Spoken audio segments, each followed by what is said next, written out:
It is really good to be here. It's really good to be here. I think this is week 7 or week 8 for me here. I grew up in central Wisconsin, so people ask all the time about the Green Bay Packers. Yes, I'm a Packer fan. My mother's maiden name is Packer, believe it or not. So I am literally in the Packer family. So if you're from Wisconsin and you're from the Packer family, that's royalty. That's royalty, and so I'm happy about that. Yeah, I can hear you in the back, right? So I grew up wanting to be a lawyer. I went to undergraduate pre-law, public policy, political science, things of that nature. And really it was during my 3rd year of undergraduate education where a number of different things started turning in terms of my vocational journey. One particular point that's indicative to what we're going to speak about here today was hearing a presentation by Sister Helen Prejean, a Catholic nun who was advocating against capital punishment and was traveling around different schools around the country at a time that the state of Wisconsin was thinking about reinstituting capital punishment as a statewide policy. And Sister Helen came to our institution and spoke about her theological proclivities in a way that I just simply had not heard before. My hometown of Amherst, Wisconsin, in the class of 1997 high school where I graduated, had 55 students. We did not have a stoplight. So to hear Sister Helen was something I'd never experienced before. So I thought about some of the reasons that I wanted to go into law were some of the exact same reasons that Sister Helen was traveling around the country, recognizing that one's theological affirmations have social and political implications. And for her, for example, to say that people were created in the image and likeness of God had a social and political implication. So about 3 weeks after I graduated from Viterbo University in La Crosse, Wisconsin, I started summer Greek at Luther Seminary. People say, why did you go to Luther Seminary? The answer is very simple. I was dating a young woman from Minneapolis. So the happy admissions person says, why did you choose Luther Seminary? I'm like, I'm chasing a girl.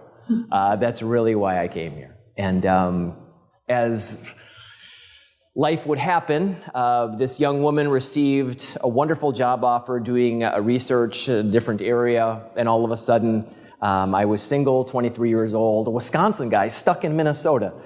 So I left the country and went to South America, where over the next 10 years of my life would live overseas.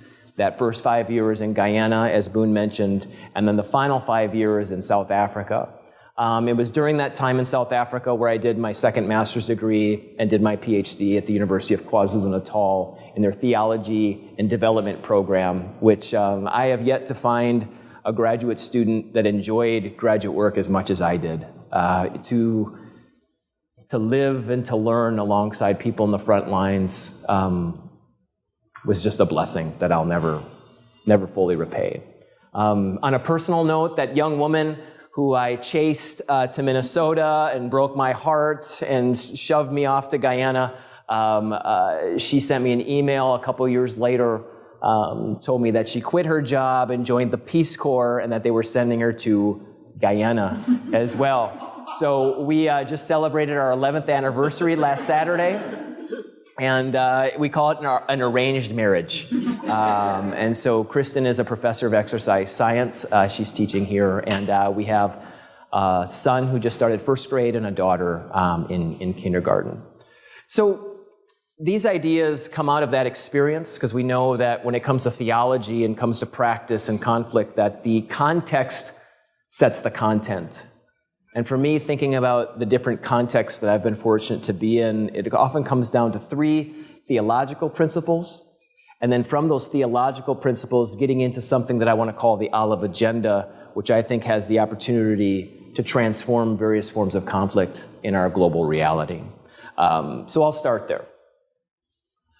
First, again, these 3 theological concepts that I want to dip into for a moment, thinking about the Imago Dei, Koinonia, and the Missio Dei. And of course, for me, coming at it from a Christian theological lens. I'm going to start there. The first, the Imago Dei. And again, if this is review for some, I apologize. If it's not, bear with me. Remember before what I said about Sister Helen is starting with this conception of the Imago Dei, this belief that each and every person is created in God's image. It's a statement of dignity. It's a statement, if you will, of divinity, that each and every person you meet carries within them the image and the likeness of God. And oftentimes theological perspectives come at it from the book of Genesis, the first of 2 creation stories, and then also dabbling into Psalm 8. This idea that just because something is different doesn't necessarily mean it is deficient. Why? Because all are created in God's image, that all have a stamp and the fingerprint of divinity placed within them.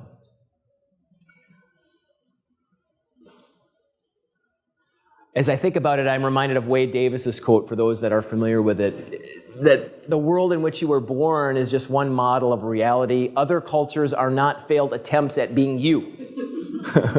They are unique manifestations of the human spirit. I think it's a great place to start there. It's a great place to start there. This is chicken fried rice. And so when I think about the Imago Dei, I think about chicken fried rice, about how we interact together in the human community. As I mentioned, when I moved to Guyana, I was single, young man. Culturally, there's an assumption that as a single young man, that I was completely unable to take care of myself. So what happened, of course, is that people from the community just start bringing meals over to my house, and I felt like 5 out of 6 nights a week, I ate that. But something occurred to me, of course, was that over time you realize that you can have chicken fried rice 6 days in a row, but you never taste the same dish twice. You know what I'm saying? You know what I'm saying? And it occurred to me that there's something brilliant within that there's core components to this dish, but yet expressions of diversity within it. That what is it that binds us together? What's the chicken and the rice that binds us together? And what's the sugar and the spice that makes life interesting, right? So we start there. We start with the Imago Dei.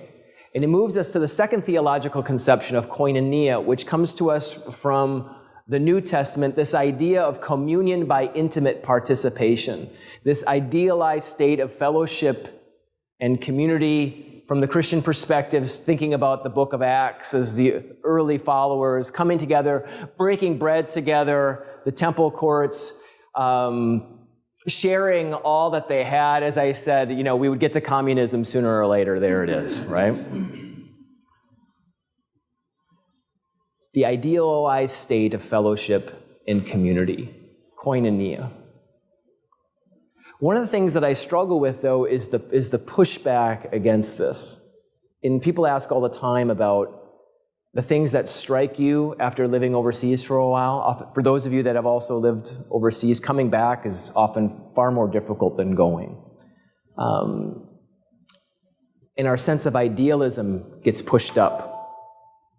The sense of the I, if you will. And one of the conceptions that it always strikes me is in South Africa, the conception of Ubuntu. Anyone familiar? Instead of I think, therefore I am, Ubuntu says I am because we are. That a person is only a person through other people. It's a striking anthropology, if you will, that drives us into community. Benazet Bujo, a Catholic theologian, says that a person only remains healthy in a holistic sense by living in harmony with the whole creation, meaning that Ubuntu is not simply an anthropological statement, but it's about how we live in harmony with the created order.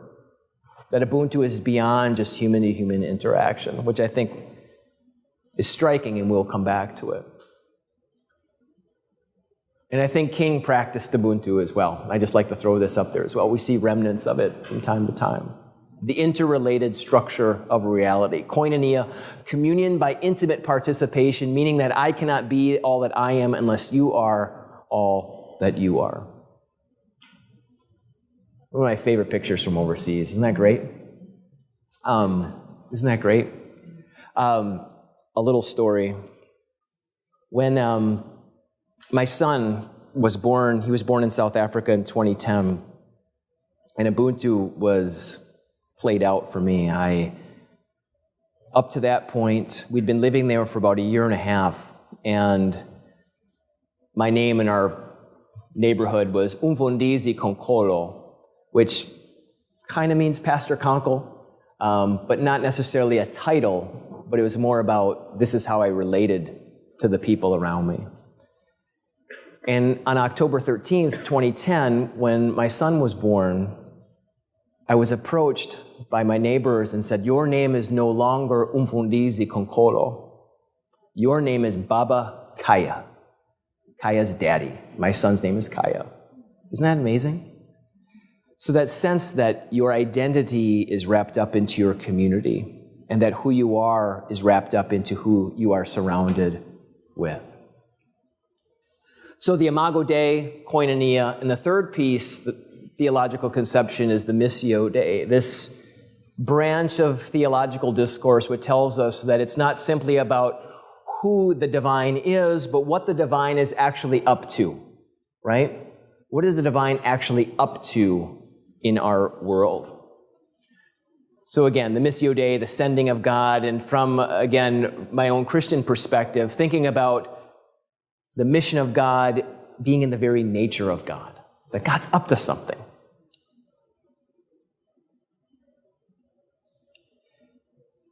And I always like to think about it in these three terms.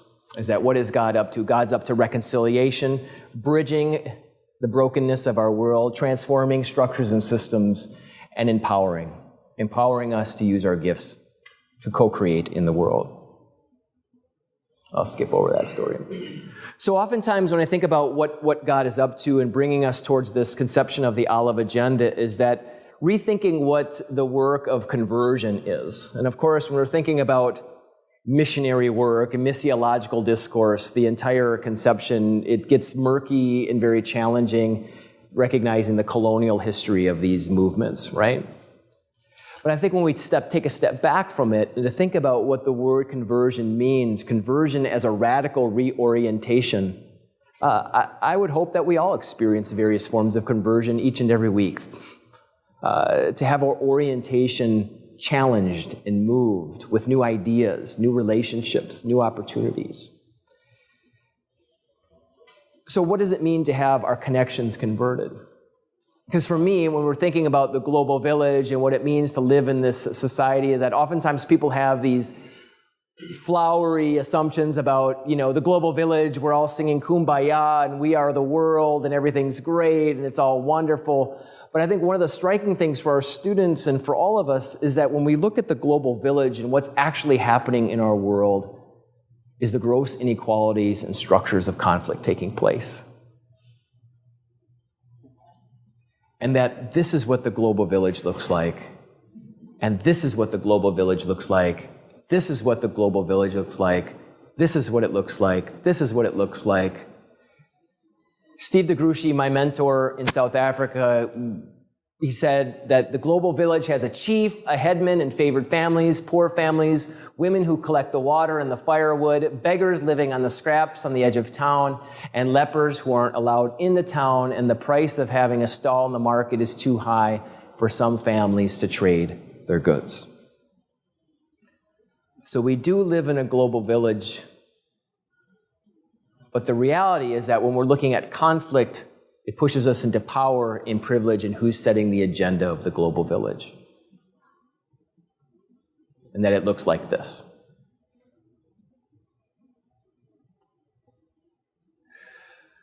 So the question for me is what is the nature of conversion and what God is up to? And looking at it in a very different way. For example, when we're thinking about connectivity, the first thing is recognizing that you and I are all connected as a matter of fact, correct? I mean, in this moment, you're connected because you're hearing my voice, you're hearing me blab on. We're connected, some of us have eaten the same slices of pizza. We're connected because we're associated with Syracuse University. There's factual connections, correct? Just a fact. And we know that through various disciplines that those factual connections go deeper and deeper and deeper through structures and systems, and that we're connected through economic structures and systems. We're connected through ecological realities. So the first is taking a step back and saying, how are we connected, right? And looking deeper, and again, this is well known in this room, is that we're connected by fact, but in the global village, some of the connections benefit some at the expense of others, right? So the second is what are the lenses by which we observe the facts of our connections, the worldview that each of us brings to that table. I've shared mine through those three theological conceptions. Those become my lenses by which I observe the facts of our connections. So connected by fact. Second, I would say connected, for me anyway, connected by faith. My faith lenses by which I'm observing the facts. And then the third F would be function. How am I acting in response to what I've seen through those realities, okay?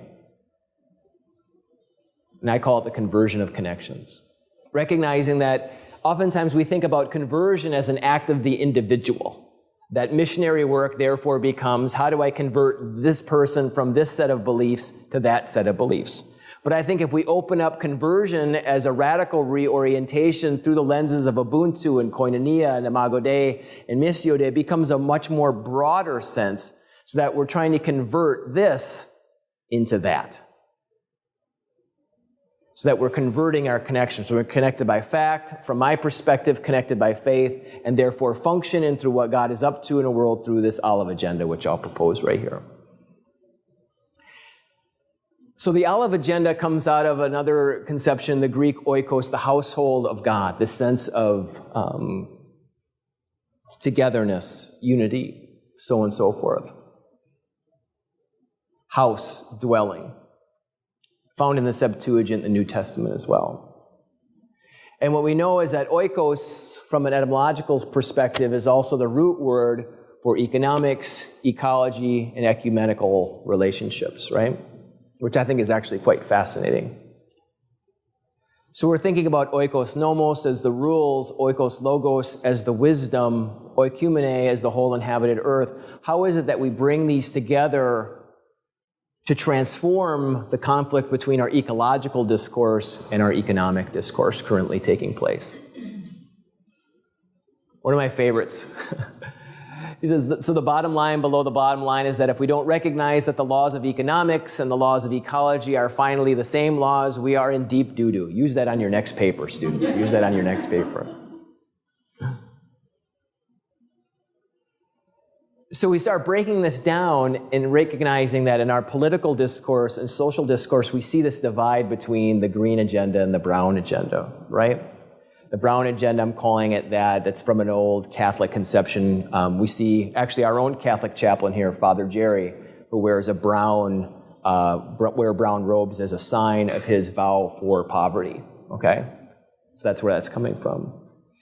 This divide that we see of how is it that we grow an economy, but yet, on the other hand, we talk about ecological realities too, right? This division that we see in our constant political discourse here. So how do we bridge that together? So the olive agenda seems to bring these two discourses together, okay? Taking the green agenda and the brown agenda, mixing them together, and here we have is an olive agenda, bringing together earth, land, climate, labor, time, family, so on and so forth. I'll go through a couple characteristics and then get your feedback. So the first thing obvious, it integrates brown and green. Thinking about economics as oikos nomos, ecology as oikos logos, an effective part of the same agenda for the entire inhabited earth, the oikumene. Second, thinking about the olive agenda as not being escapist, but drawing us to our realities. Or as my grandmother, bless her heart, used to say to me, warning me about being a pastor and theologian. She says, sometimes you are so mindful of heavenly things that you do no earthly good. The olive agenda by its very nature draws us to our earthly reality, draws us to our context. It takes context seriously. Food sovereignty. I won't need to elaborate on each of these, just throwing these out there. Peace, of course. plurality of cultures and religions, a sense of pluralistic orientation, pointing to life, intergenerational sustainability, rooted in our everyday struggles and realities, health, well-being, and bringing it out of the Bible from my own perspective.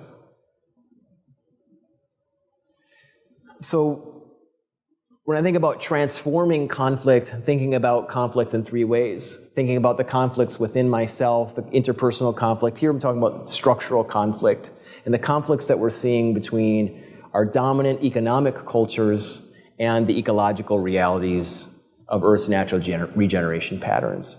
And how is it that some of these larger scale conflicts can be transformed to bring something new? What I'm proposing is that an olive agenda, as direct policy initiatives, as a framework to observe these conflicts, has potential to move us forward to a different place by bridging together the passion and vibrancy of the green agenda, the passion and vibrancy of the brown agenda, creating an olive agenda where we can both take seriously the economic realities of development and the ecological realities of development as well, and creating life in its fullness. So, I will take your questions.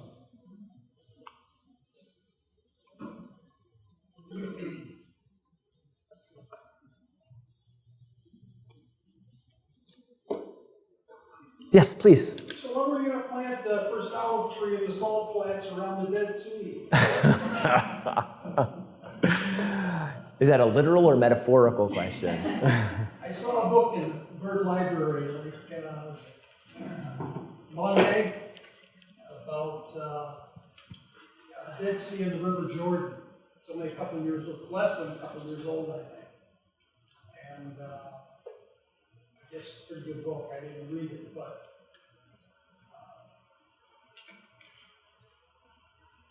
pretty tough to deal with these things when people have a memory. Yeah.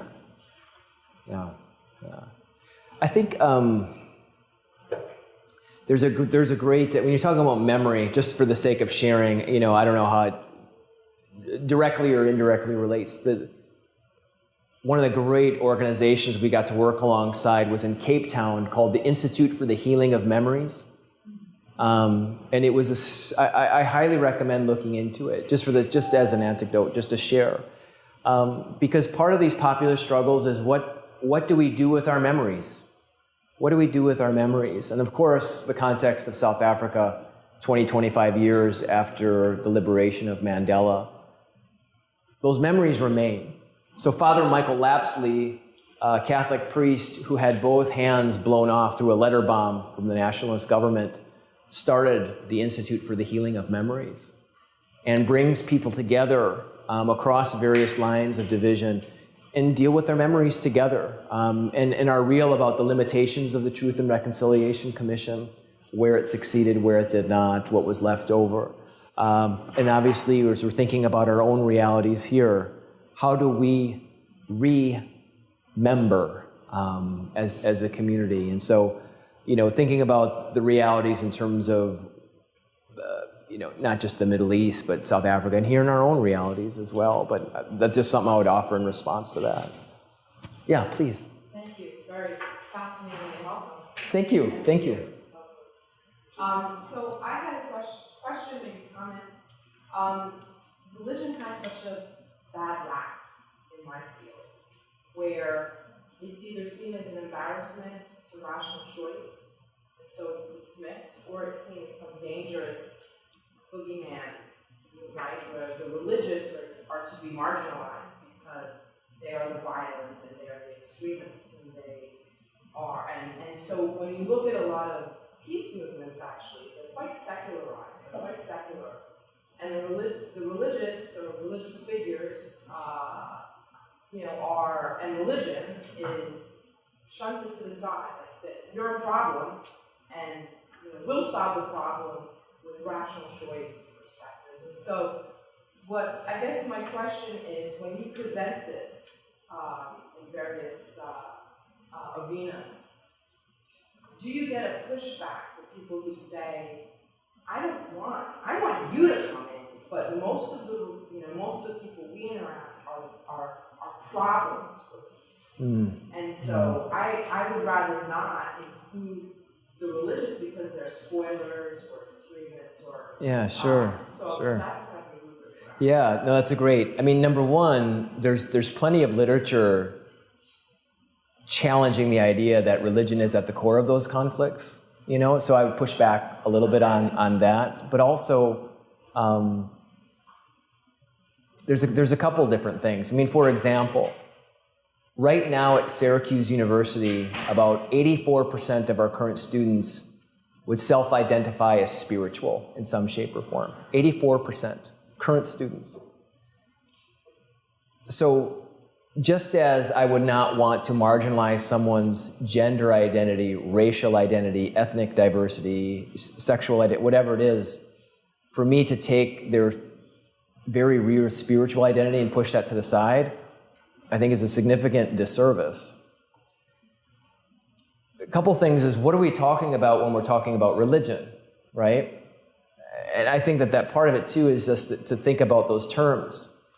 For example, oftentimes, I mean, the word religion, right, the etymology, the Latin religere, it means to connect.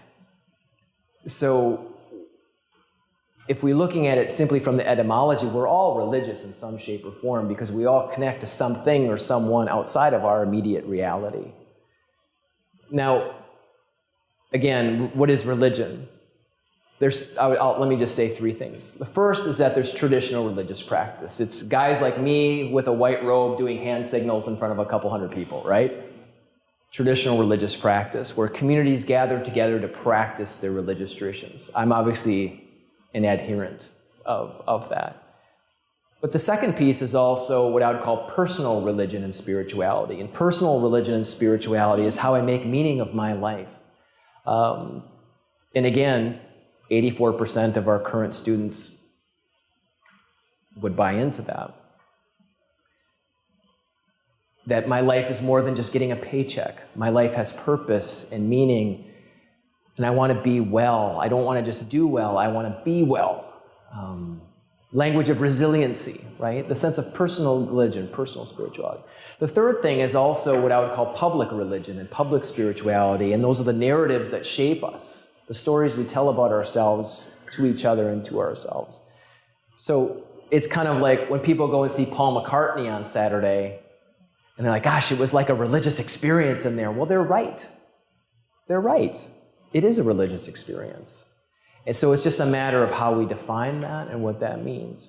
So to come back to your question, I think that we do a significant disservice when we try to marginalize religious communities from conflict discussions because, number one, the sheer mass of people who I self-identify as people of religious faith, how are we going to achieve conflict transformation or peace building without said people into the conversation and taking their reality seriously, right? Is it perfect? Of course not, but my response to that is maybe I'm just an optimist and I'm a prisoner of hope, but half the people that get married in Hendricks Chapel, it doesn't work out for the best, but every summer we're booked. So I think when it comes to religion, I think that there's a lot of good and there's a lot of bad, and it's not to marginalize that. But again, I don't know if I'm really answering your question, except just to say, I think it has clearly a legitimate place because it takes people's context very seriously. And just as extremism is dangerous in that conversation, I think also relativism is dangerous as well, and to not take it, again, I don't know if I'm answering your question appropriately, but I'm obviously an advocate for it to be a part of the conversation. Yeah. No, I love it. Bring it. Thank you. Others, yeah, please. I'm wondering if you could speak to the idea of, I'm going to call it crisis fatigue, but we have one crisis after the next, and this seems in some ways to open up us to more of that because we are making connections between things. You can't just care about the environment. In this case, you have to care about the environment. Yeah. Economic issues. But at the same time, it also seems like it's it's a patient. It seems like patience is part of this program. Yeah. So, but I'm thinking of someone that probably would. I mean, someone that would fit into the agenda of Mary. But he says something like being patient in a crisis is a terrible trial. Yeah. But I'm just, and so this is really a question as much as a comment, but do you have any thoughts on Yeah. Well, I'll just say there's a practical reality to it in that, and I'm living it out right now from my office in Hendricks Chapel, getting, within the last couple weeks, hundreds of emails and phone calls about what to do in response to the hurricanes, right, and earthquakes. And so I think you have to take a step back from it and recognizing our human nature. Whereas if I see something and if I see someone in pain, my inclination is that I want to do something quickly. And I'd prefer to have tangible evidence of my work, right? For example, if I send a box of diapers to someone in Texas, I can see it get on that truck, it goes off, and it's tangible. I've done something. Now, but if I'm going to city planning meetings to think about how are we structuring these cities and what's actually going on, that's a long, hard road, right? So I think the Olive Agenda takes seriously 3 different tiers to, we're now diving into development studies here a little bit of there's relief, there's development, and there's advocacy. And unfortunately, I think that when left to our own devices, we'll be very, very, very, very heavy on relief. And sometimes relief's just needed. It's needed now. Give a person a fish they eat for a day. Sometimes people are hungry and they need it now. And it's not to marginalize that. But we say give a person a fish and they eat for a day, teach a person a fish and they eat for a lifetime. It's not true because the third element of advocacy says, do they even have access to the pond, right? And what are the taxes to get to the pond? Is the pond polluted? So on and so forth, right? So if we're only doing relief and we're not doing development and advocacy, we have to be honest with ourselves that part of the relief work is my own guilt about being here and not there, And so development and relief takes us to a different level. Just for the sake of riffing off this, I have nothing intelligent to say about it, but on NPR the other day, a scholar was making the case that there was no such thing as a natural disaster. He said only slow disasters. Did anyone else hear that? I'm still kind of thinking about that. I don't really know maybe everyone else has something to say about it, but I'm still thinking about it.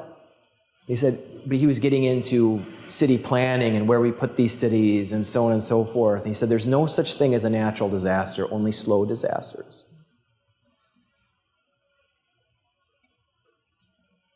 It's still just, I think the point that I'm trying to make is that the Olive Agenda is about advocating for structures and systems, right? Structures and systems that we put in place that dictate how we operate in the commons together. How we operate in the commons together. We've all heard these metaphors 100 times over.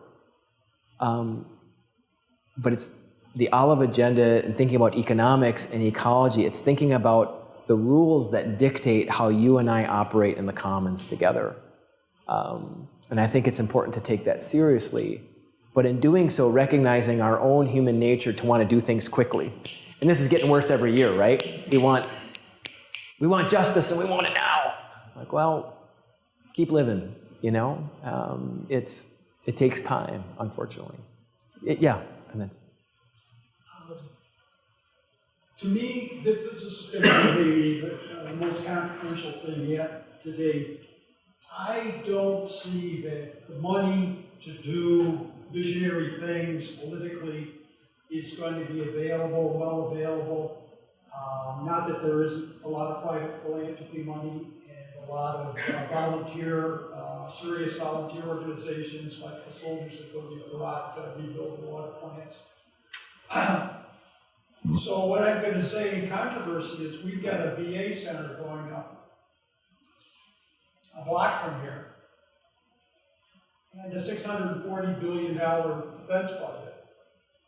And most people aren't willing to face the question of why we of when we come to the question of a war, let's say the next war with China, most people aren't willing, that I see, to invest very seriously in determining if a war is coming soon, or what the reasons for it are, or what the chain of voting connection and representation is available to DC. And this goes back to nonviolence and to the gray area of what's between war and nonviolence, which I think is a very unexplored territory. I think there's a lot of creative nonviolence that's pretty hard for war. Yeah. But for being a staunch Catholic, I went to the seminary, and about 6 years ago, I heard Charlie McCarthy at All Saints Church, about a mile and a half from here, talk, and end up the talk. He's a long-term nonviolent, like starts programs at universities, Notre Dame, Boston. The end of the talk saying, if we aren't clear from reading the Gospels that Jesus was on the side of nonviolence, then there's probably nothing else about Jesus Christ that we can be very determinative of. And yet, if you come to the realm of patriotism, that action is more important than nonviolence.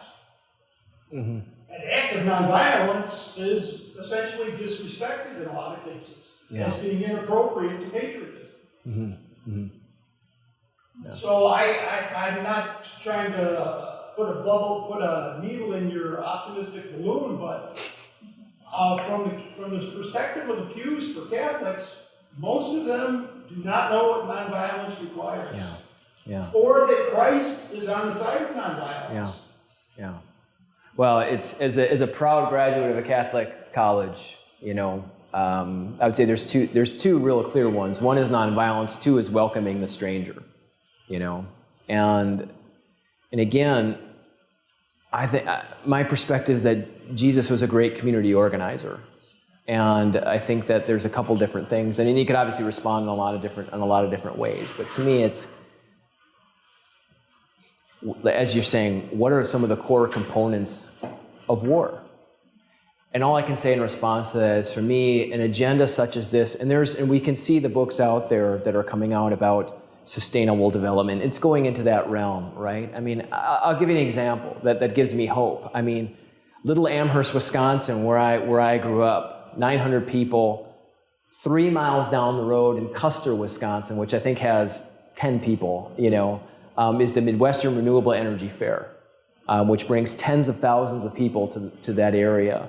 And they have these conversations, right? And saying, because part of it is being real, is that when I'm going to things that have something specific to do about environmentalism, I tend to be surrounded by a lot of other middle-class white people. I'm just being real. And I say, look,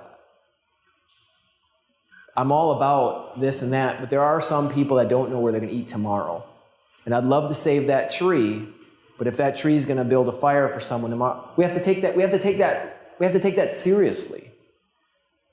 And then on the other hand, this is the only planet we have, right?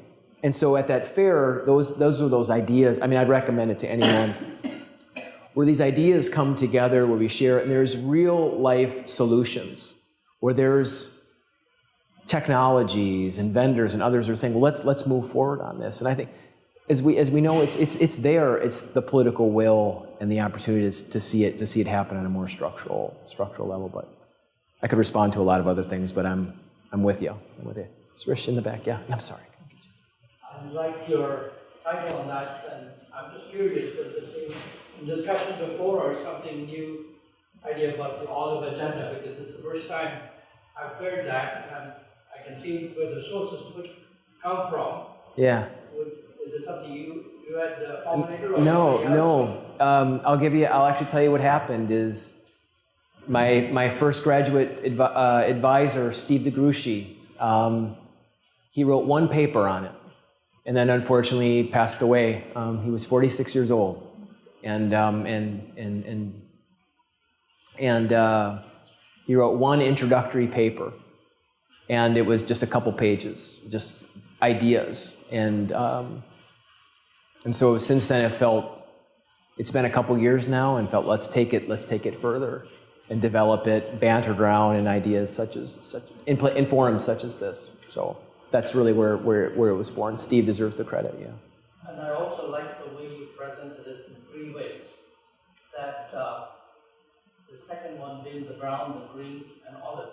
Because as you make me think, as I go back, myself with a little bit of background in the Bible, I go back to the olive leaf. Sure. Which the dove dropped, which says the water is receding. Yeah. Almost saying a picture of hope and picture for the future. And it's also something which write that down. olive is strong, the tree, it anoints kings, it gives hope, it's strong. The children are like olive plants. That's the analogy used in the Psalms. And so that's what. Yeah, thank you. Olive agenda. So I just thought it was a great topic and a. You're going to have to write chapter 1 of the book. So that's very good. It's good to be part of this. Thank you. Yeah. Lou and I have a colleague who's going to visit us next month, named Isidore Waldman, who has written books called Social Policy is Environmental Policy, and very much, I think, an advocate of the need to understand the implications of policies together, particularly in relation to poverty. And one of his solutions to this has been to create sustainable communities, to try to get communities to create sustainable food, sustainable energy, literally own currencies. So he's part of that movement, where he's taken what I think is a very similar concept and similar analysis of the world. And one of his solutions has been, again, to try to work with communities to create resilience and sustainability. In some ways, to sort of say, we're not going to change those huge structures, but that shouldn't keep us from creating our kind of own structures that live up to this reality we really want to have. So I guess my question is, and you might not be there yet, what would be the implications of this for work? Yeah, that's a great question. It's funny you mention that. It was just 2 days ago that I got someone. It's a Canadian actually who's still living in South Africa. That he sent me an email saying this might be the olive agenda, and was sharing a piece about sustainable development projects happening in Eastern Africa. About job creation, but job creation surrounding solar and other things that were subsidized and what have you. So I think it's hard. I think it's hard, right? Because you're talking about there's the macro and the micro, and it's just on the macro level, it might just be so far gone that I don't know. So there's where you get these micro movements of communities that are rising up, and that's a philosophical thing too, right? Where it's grassroots up, or 40,000 feet down. Who knows, right? But I think part of it to me is that there are solutions out there. I mean, there are solutions out there, and I think it's at what point do people come around to seeing them in terms of the technologies? And I think about that surrounding wind and solar, geothermal, different things. And there's jobs there, but we get caught up here into the political discussion around technologies that should have went to bed 50 years ago that are still around for the sake of jobs, which is very legitimate. But I think about a couple of the books out there about green jobs and other things where you can have essentially an olive agenda played out, where you're creating jobs and you're creating opportunity and taking people's economic reality seriously, but doing it in a way that takes the livelihoods of those that are coming 3 generations after us seriously as well. So there's bits and pieces of it that you see, is some of that you just mentioned in your question, and you're seeing those around the world. But in terms of large scale, and I'm just riffing off in different directions, but I think part of it is just, I'll give you an example that I've been thinking about, just to throw it out to this group. Part of it is just thinking about how we even measure our economic health. We talk about gross domestic product, right? And that becomes the carrot that our politicians are chasing after, where it's like gross domestic product, you need to produce economic growth, whatever that means. And so that becomes the number. Like the exchange of goods and services becomes the number. Which is insane. So I think there's some creative ideas out there.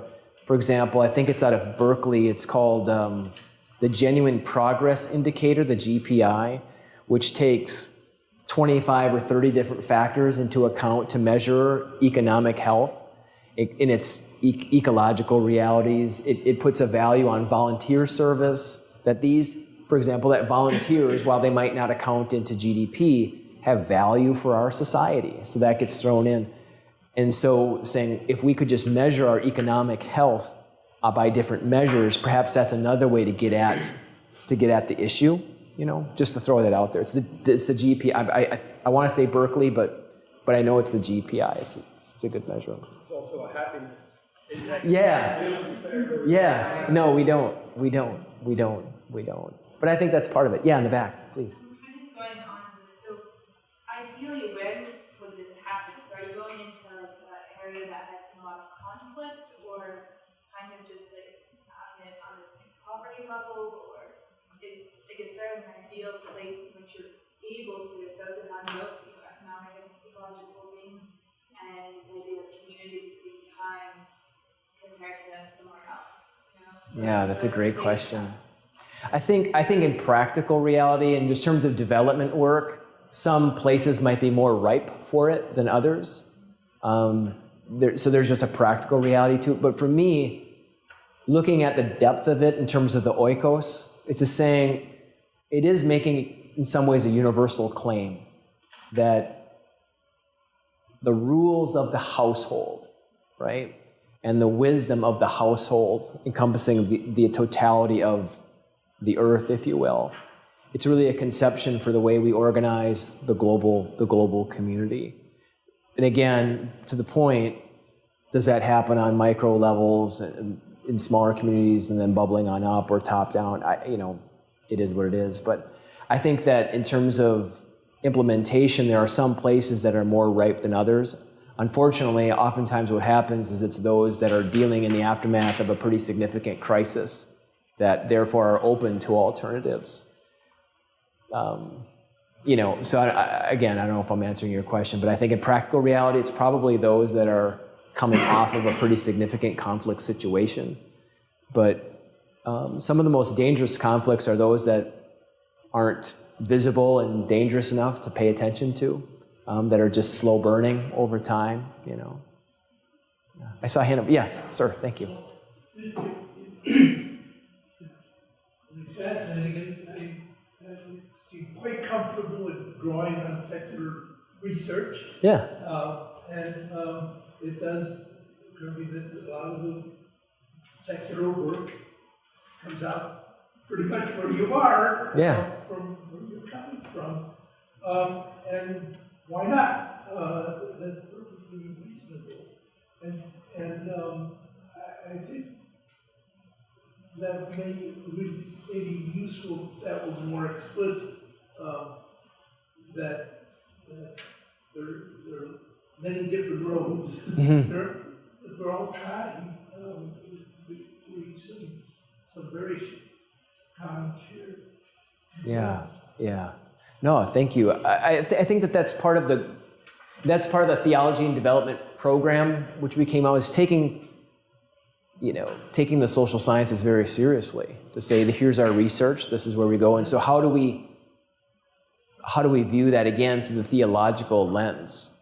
Because that is part of the reality, and I have to, to the point that was made before, is recognizing the ways in which sometimes religious discourse does hinder these conversations, right? For example, the book of Genesis, one of the interpretations is the dominionism, where there's really a misinterpretation of the Hebrew, where they think about man and woman having dominion over the created earth. It's just a gross misinterpretation of the Hebrew. It's more about stewardship and management, right? But if a whole strain of thought comes out of dominionism, then it's, I can do whatever I want to this place and it's all good, you know? So recognizing that religion has, Christian theology especially, has not helped at times. So bringing in the theological language, I think, especially is helpful because that's just where a lot of people are coming from, you know, from the theological, and it's just a different lens to observe some of the social science research, as you're saying. But I want to go to the communist views. Yeah. Because I think what you're saying is really important. Yeah. You know, Lou's saying that this is very similar to what Action Aid would say. This is human rights-based development, right? That Sure. we're going to help people claim their rights. We're going to go after political structures, economic structures, you know, those structures that that keep people in poverty, etc. Which in some religions has been seen as a bad thing. Right. That's communism, that's socialism, that's, you know? Yeah. So I think your work is important to say that, you know, if you look at theology more fundamentally, as you're doing, that these things do connect. There's nothing that without says question. people shouldn't claim this. Yeah. I'll give another book out there for those that want to dive deeper. John Cobb, a process theologian out of Southern California, he embedded himself at the World Bank for a number of months. And he wrote a book, the exact title will escape me, but it's something about Earthism's response to economism. And we talked before about some of what he alluded to a little bit before was essentially like nationalism and what have you. And from a Christian perspective, nationalism is idolatry. It's idolatry. And Cobb takes it further and talks about economism. He makes the case that our most dominant religion in North America is economism. The belief that the growth of the economy, meaning the increase of GDP, is our salvation. That we view it that way. And if we look underneath the surface of our popular discourse, it's true. It's true. That if the economy grows, whatever that even means, it's going to take care of everything. Right? And so we put our faith in the invisible hand. And as we listen to people talk about the marketplace, we can hear theological language, you know, in terms of don't upset the markets. You know what I mean? It's got like an Old Testament kind of feel to it. You know, so but Cobb makes a very it's a small book, but it's a persuasive book that economism is our most dominant religion. It's a sermon I gave off of a lecture, call it the exorcism of economism. You know, where exorcism is about releasing ourselves of spirits that take life away. And thinking about the consequences of economism, about how it dictates how you and I interact together, that's a spirit that takes life away, you know, and so I would recommend looking. I mean, it's a good book. It's a good book. There's probably a difference between macro and micro economy. Yeah. I mean, we do have to be concerned about our own livelihood. Of course. To sustain ourselves. Sure. The thing is about macro and micro economism, but it's just saying that, and again, it's a great book, and there's another great theologian that I really appreciate, Jörg Rieger, J-O-E-R-G, Rieger, R-I-G-E-R. He's written extensively on this topic of the theological language behind economism as well. He's out of Vanderbilt Divinity School, but talking about this too in terms of the realities of balancing your checkbook, but yet when our human relationships are defined and dictated by what we produce and consume, that's fundamentally dehumanizing, right? Which takes us back to the Imago Dei and so on and so forth. One more question. Yeah. Yes, please. Thank you. I would like to know your opinion in terms of that many scholars or many people are saying about the green agenda in the developing world. I know there are people that are considering the green agenda as one of the new forms of colonialism, because it's considerably slowing down the development of developing nations. While proponents of the green agenda are like, iPhone X and all kinds of, surround all the good parts of the developed world. So I don't know what's your. I think I mean, all I can say is your point is extremely valid. Where a significant number of countries can pollute for generations and then come around and say, no, you can't do the same. In some ways they're right, but they're wrong. I have absolutely no intelligent response to that whatsoever, except to say I think that you're 100% correct. And that is taking place. And I think that the idea and just the field of development studies is so critically important. Because what do you do with that, right? Like, what do you even do with that? Because on the one hand, there is right, where it's like if you're starting from a certain point and you're developing a country, number one, what does that even mean, development, right? But I know for me, and this sounds paternal, but I also wouldn't want others to make the mistakes I did. But again, that's really colonial, paternal language even in itself. So the way through that, I have absolutely no clue, except I think we're never really getting it right. I think it's just acknowledging that those are the tensions that exist. And if it slows it, that's one thing, but slows what? I think that there's some ways to. I mean, I can just give examples from South Africa. That was just my experience. But part of it is just transferring from coal-generated power to wind energy and things like that, which creates significant alliances, in terms of international organizations. Whether that slows GDP, probably, but is that the better way? I think you have to just live into that tension, but your point's well taken, and it's incredibly valid. Incredibly valid. Thank you all for coming. Let's give a big compliment, round of applause. Thanks, everybody.